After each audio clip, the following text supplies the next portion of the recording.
Hello everyone, this is class 7th math exercise 19. So question 1 we have done. This is question number 2. Here beta, in this question we have to prove, क्या prove करना है कि that triangle ABD is congruent to triangle ADC. ये चीज़ हमने prove करनी है. Clear? कुछ नहीं करना आपने, बस इसके अंदर जो इक्वालिटी साइंस है ना उसके हिसाब से लिखते रहना देख के. हेयर बेटा एक लाइन बी डी पे लगी है ना, so you can write B D is equals to C D. इसको ब्रैकेट में लिख देंगे गिवन, कि ये हमें गिवन है फिगर के अंदर. देन दो लाइंस इस पे लगी हैं, दो इस पे लगी हैं. A B is equals to A सी.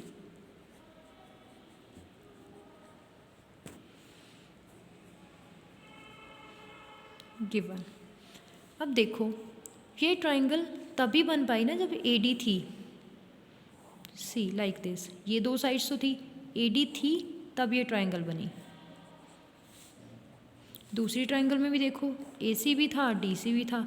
जब ए डी थी तब भी तो ये बनी.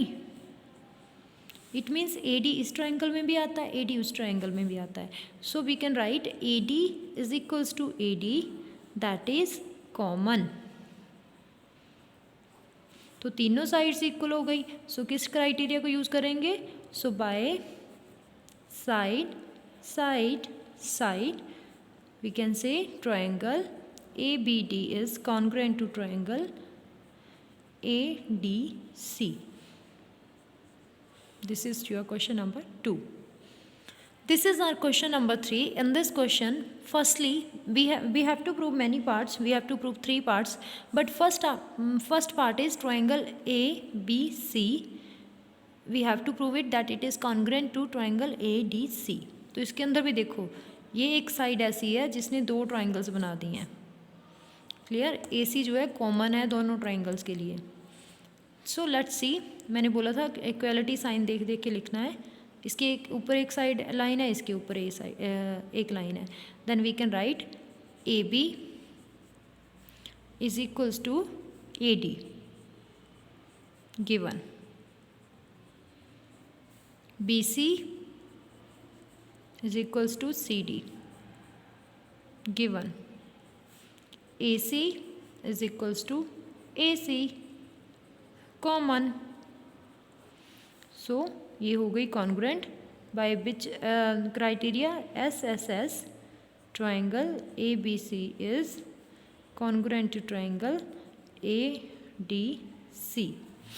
Clear? Second part. In second part we have to prove angle B is equals to angle D. बेटा इसके अंदर हमने कुछ नहीं करना. जब भी कभी कोई ट्राइंगल्स हमारे पास कॉन्ग्रुएंट आ जाती है ना, कॉन्ग्रुएंट मतलब कि वो दोनों सेम सेम है, उनका सब कुछ इक्वल हो जाता है, साइड्स भी और एंगल्स भी. सो इसको हमने प्रूव नहीं करना बिकॉज हमने इनको कॉन्ग्रुएंट प्रूव कर दिया है. तो एंगल बी और डी का कैसे लिखना है?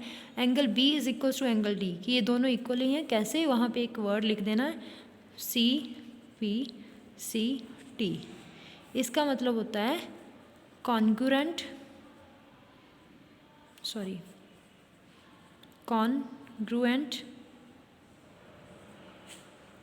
parts of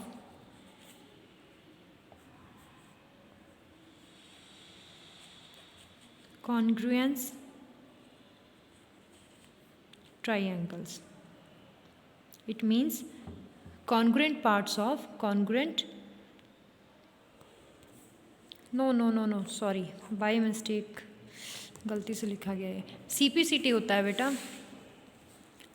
corresponding parts of congruent triangle. हमने कॉरस्पॉन्डिंग पार्ट करे थे ना स्टार्टिंग में. कॉरस्पॉन्डिंग साइड्स होते हैं, कॉरस्पॉन्डिंग एंगल्स होते हैं. तो आप इसको या तो लिख लो CPCT या आप लिख सकते हो CA, corresponding angles of congruent triangle, या आप लिख सकते हो इसको CACT. क्लियर? मैं वैसे ऐसे लिख देती हूँ. So this is third part that we have to do, that AC bisect angle DCB. Bisect means होता है कि दो पार्ट्स में, इक्वल पार्ट्स में डिवाइड करना. हमने ये प्रूव करना है कि जो AC है ये इस C को दो इक्वल पार्ट्स में डिवाइड कर रही है. कि अगर डिवाइड करने के बाद ये एंगल 30 डिग्री का है ना सपोज, तो ये भी हमारे पास 30 डिग्री का है. हमने ये प्रूव करना है. बट इसको प्रूव करने की हमें ज़रूरत ही नहीं है। क्यों? बिकॉज हम प्रूव तो कर चुके हैं कि दोनों ट्रायंगल्स कॉन्ग्रुएंट है आपस में। अगर कॉन्ग्रुएंट है तो इनके कॉरस्पॉन्डिंग पार्ट्स भी तो कॉन्ग्रुएंट होंगे। क्लियर? तो वी कैन राइट एंगल, यहाँ से एंगल BCA